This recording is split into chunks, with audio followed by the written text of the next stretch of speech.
What's up, everybody? Zack Snyder's Rebel Moon universe is underway here with the Netflix cut of Part 1. There will be spoilers for the movie in this review, so there's your warning. Now let's get into it. I'll start with my cons, and I'm just going to get into them right away because, yeah.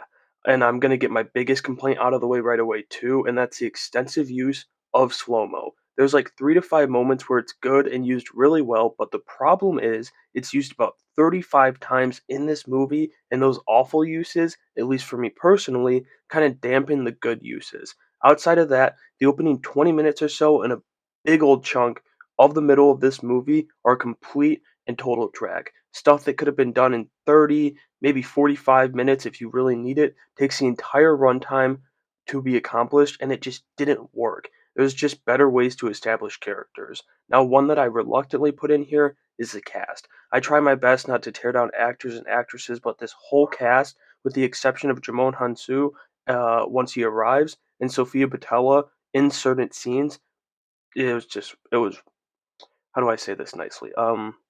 It wasn't too great. And it was, I don't know if it was a combination of lack of chemistry between everyone and just middling performances, but that pretty much sums up my problems with the movie. Obviously, some pretty major ones, but honestly, less than I expected. Moving on to the pros now, I do think the two sections are kind of even at the end of the day, and the first one is the aliens and creatures. I thought they were good and also used well, although I definitely did recognize some other Netflix properties like those, I forget what they were called, but those things from Bright in these designs.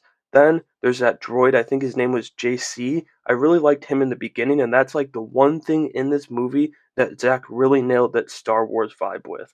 But my favorite part of the movie was the score. That was far and away the best part in my opinion, and it was just great. Tom Holkenborg really did a damn good job with it, and I do hope he's kind of like the John Williams to this franchise, and he'll score everything. Then there's a story bit I liked, and that was Kai's betrayal of the rebels. It was one of the one moment in the movie where I felt the soul of this film, and maybe it's because this wasn't Zach's cut that it lacked a soul, but this moment was at least a bright spot.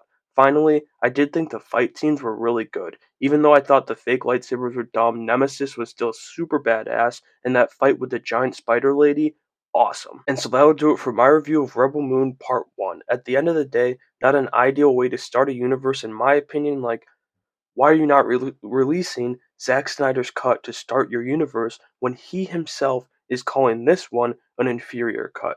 But I'm going to give Part 2 a chance in the spring. Part 1 is going to land at a 5 out of 10 for me, but let me know what you thought of the movie down in the comments below and make sure you have a great day.